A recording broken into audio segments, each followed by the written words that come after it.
Have you ever had the feeling that you knew what someone was going to say just before he said it? Or have you ever walked into a strange room and had the sensation that you'd been there before? Well, if you have, you've taken a small step beyond. Now watch a giant step.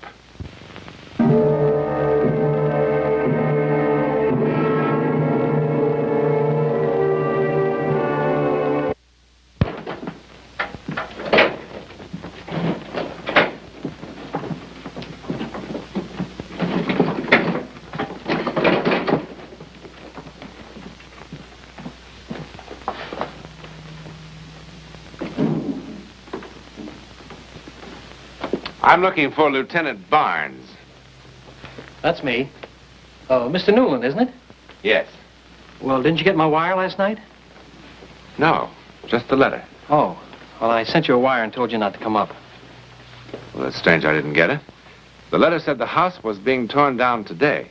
Yeah, well, it's all a mistake. I acted on an impulse. An impulse? All right, Lieutenant. That's kind of normal. We all have impulses. Look, I changed my mind, okay? Sure. I'm sorry to have brought you up here for nothing, and I'll be glad to pay your expenses. No, that's not necessary, Lieutenant. I kind of enjoyed the ride. Believe me, this is not the first wild goose chase I've been on. Look, if I told you about the house, nobody'd believe it. I haven't got a scrap of proof. But you believe it, don't you? Yeah. Do I look like a screwball or something? No, I wouldn't say so. Yeah. I'm one of the most hard-headed guys you'll ever meet. But I don't know. I just don't know. I suppose I owe Graham something. They all think he killed his wife, you know. I guess I gave him a hard time. Want a cigar? No, thank you. Well, in my book, he had it coming. Fred Graham. He and his wife used to live in Bridgeport, and they rented this house here for the summer. She lived here, and he came up on the weekends. They had one of those marriages they were trying to patch up. It had gone sour. They weren't doing a very good job of it, either. I didn't get to know him until later. But the neighbors complained more than once about the fighting that was going on up here. Fred, wait. What now? Go back to the city. I came up for the weekend, remember? Why, so we could fight some more. We didn't fight tonight. You were quiet as a mouse. It was a pleasure. We aren't going to fight any more at all. The neighbors will be glad. I mean it, Fred. I want you to go back to town. We've no reason to fight anymore. People only fight when they're trying to save something, and we've nothing to save. No soap opera, please. We were much luckier than a lot of people. We had some wonderful years together. Now the only reason we stay together is that we're afraid to tell each other the truth, that's all. Which is? That it's all over. We don't have one single reason to stay together 1 minute more.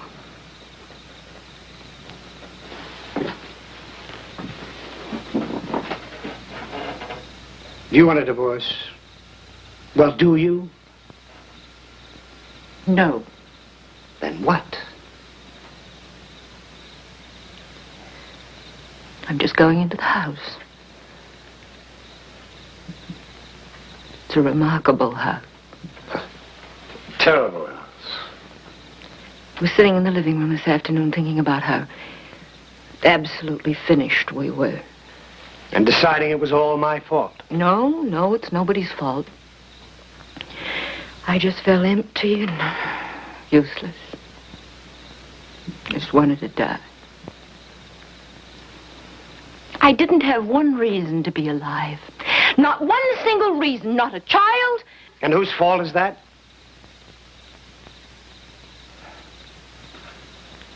Not a husband.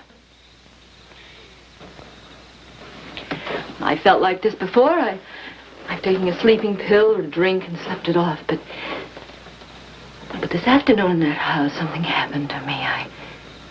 It was like well, I don't know how to explain it. It was as if I could translate my not wanting to exist into actuality. I felt empty. As if I were being swallowed up, as if I'd reached the point of zero. I thought, if I look into a mirror, there won't be any reflection. And if I stand in front of the light, there'll be no shadow. Come on, Ruth, it's late. All I have to do is let go. Really let go. And it would be the end of me.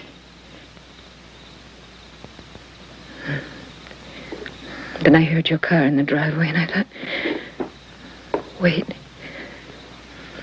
Give it one more try. Maybe this time it'll be all right. Maybe this time it'll be like it was before.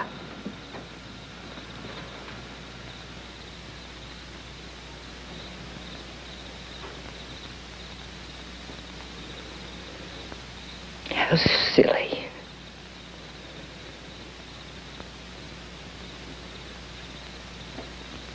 How silly. Yes. Silly and stupid and boring.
Ruth?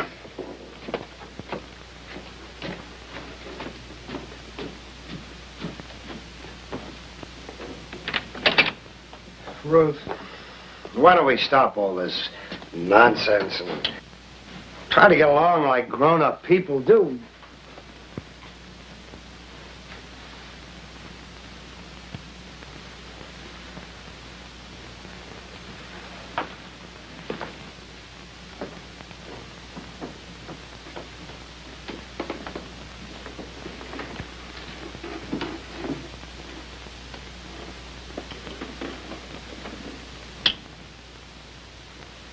I think I preferred it when we had an honest-to-Pete drag-out fight. Didn't you?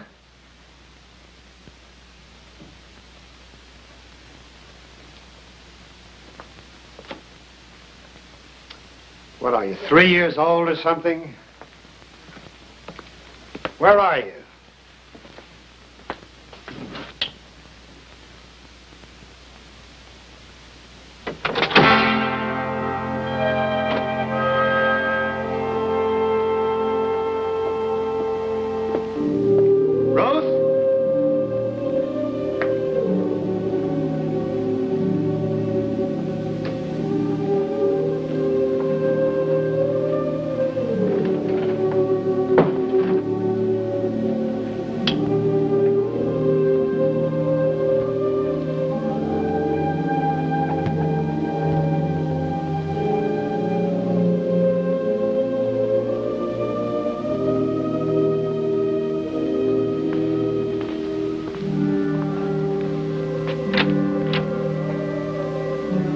Ruth? Ruth?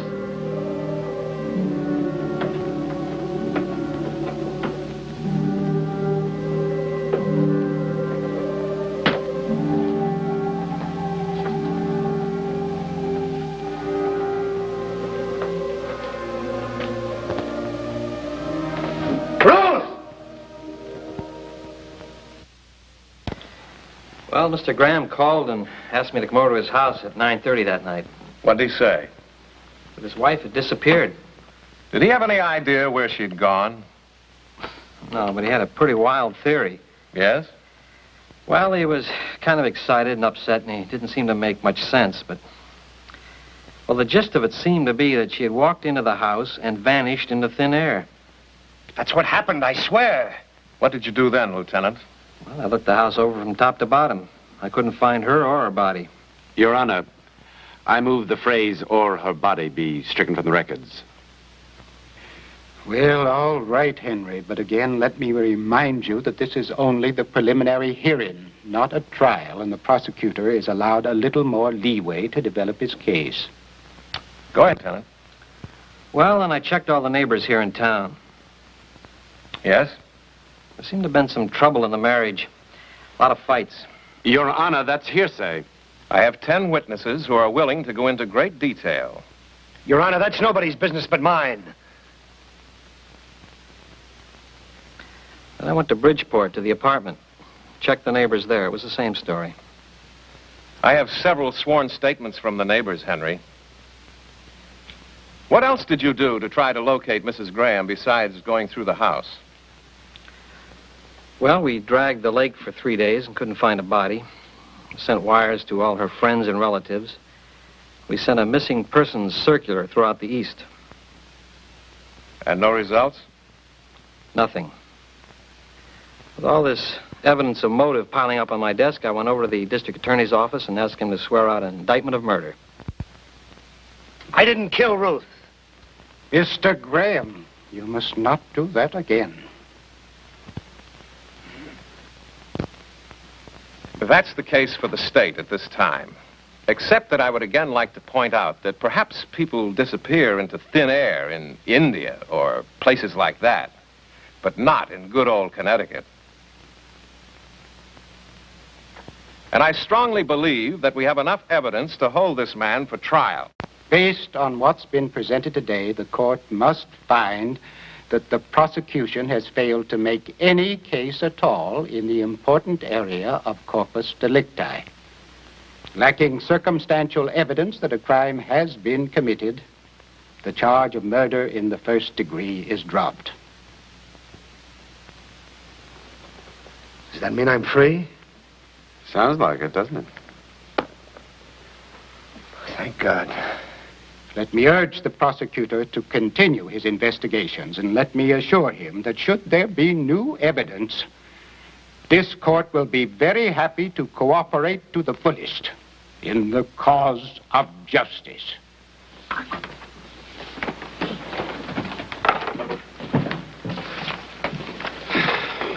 Well, Mr. Graham, you're free. You're absolutely certain I killed her, aren't you? Yep. Didn't you?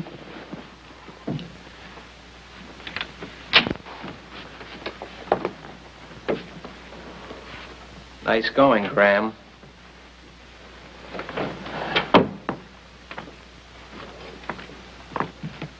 You know, I gotta admire a job well done, even if it is murder. Now, look. You're clean as a whistle. So pack your suitcases, lock your house, go back to Bridgeport, and have a big laugh. But let me warn you, if I so much as find one hair of her head, one blood stain, one fingernail, I'm going to get you if it's the last thing I ever do. I'll make it easy on you, Lieutenant. I'm going to stay in that house. I'll bet. I'm going to tear that house apart until I find out what happened to my wife. Uh-huh. I am. I am. I am.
There's nobody home. Go away.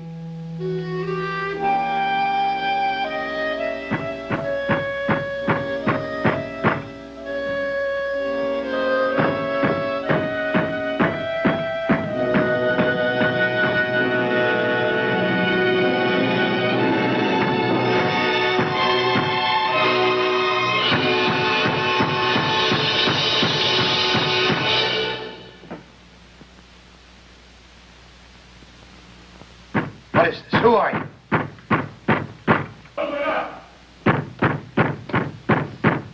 Answer me. Who are you? Stop it! Oh, stop it! Go away! But, Miss Agatha, you can't just lock yourself up in this house forever. Oh, yes, I can. Forever. But everyone feels awful about what happened. Well, that's 32 years of my life I gave to that school. I had nothing else, just the school. And then to suddenly drop me. Just as though all those years didn't mean a thing.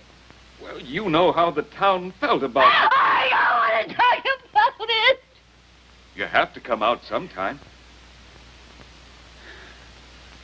No, I don't. Not ever. Not from this house. But they'll break in and make you come out. For your own good.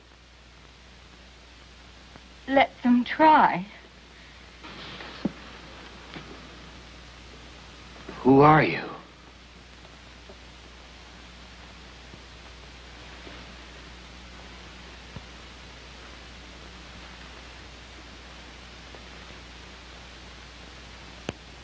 Answer me. Who are you?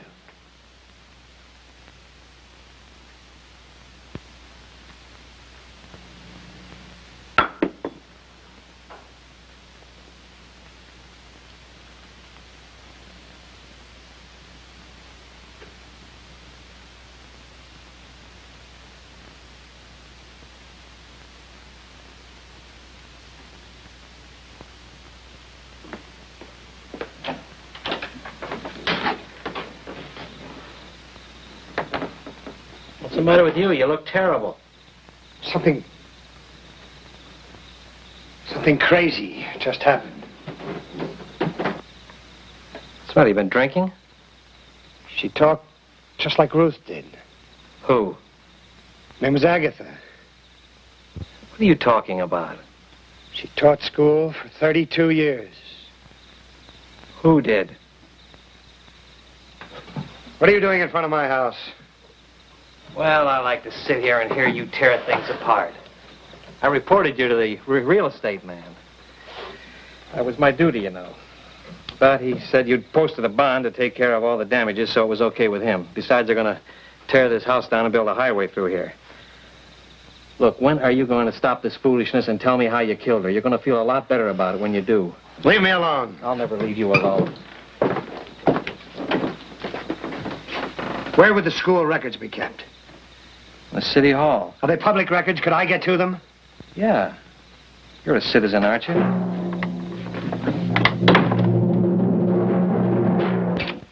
Where have you been? I called your office 10 times. I had things to do. You decided to tell all? Ruth wasn't the first. There were 2 others. 2 other what? This house. There's something about it. Ruth said it was like being swallowed up. She said if she looked in a mirror, there wouldn't be any reflection. What are you talking about? I don't care what you think. Read this. It's a very old newspaper, October 24th, 1858. Read what it says about Agatha Dunlap under the headline, Strange Disappearance. All right, what's the name of the game we're playing now? She was fired for being an abolitionist. Yes, right here in New England. So what's that got to do with anything? She lived in this house. Then when she had nothing to live for anymore, she locked herself in, and nobody ever saw her again. So? It says so right here in black and white. I don't care if it says it in orange and blue. Nobody locks themselves in a house and then disappears. My wife did. You killed your wife. I didn't. Somebody else disappeared the same way. It mentions him in the same article. Some of the older residents recall that a man named Harrison Frazier, who built the house in 1821 for his bride, only to lose her in childbirth a year later, also closed himself in the house and apparently was never seen again. You know, I gotta hand it to you, Graham. You're good. You're very good. What are you going to all this trouble for? What? Is that what gave you the whole idea? What idea? How'd you come by it? By accident? I found it 2 hours ago. I mean before you killed your wife. You know, this is the screwiest alibi I have ever heard. But like I told you, you don't need it. You really don't need it. You're in the clear. Barnes, listen. I didn't kill my wife. Nobody will ever believe me. Nobody that's sane. I didn't believe Ruth. I thought she was out of her mind. But I didn't kill her. And nobody will believe me. And that's about all I had to live for. I guess this is how Ruth felt. That school teacher and the poor guy whose wife died on him. All I had to do was let go, and that would be the end of me. That's what Ruth said.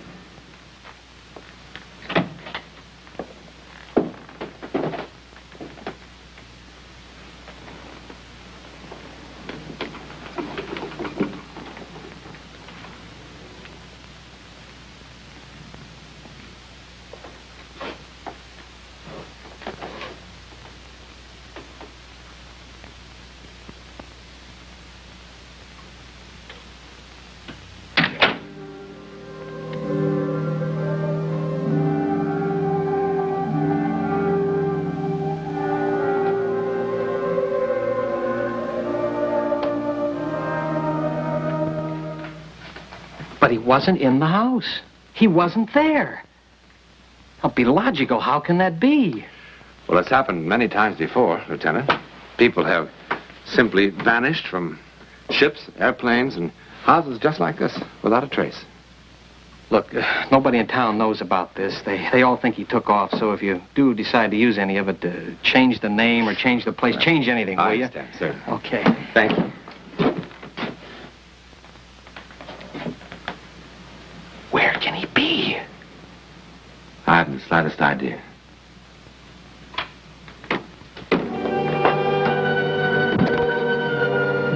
Before Albert Einstein, men were positive that there were only 3 dimensions. Now we are equally positive that there are only 4. That is until someone discovers a 5th dimension. Or perhaps it's already been discovered by people like Mr. Graham.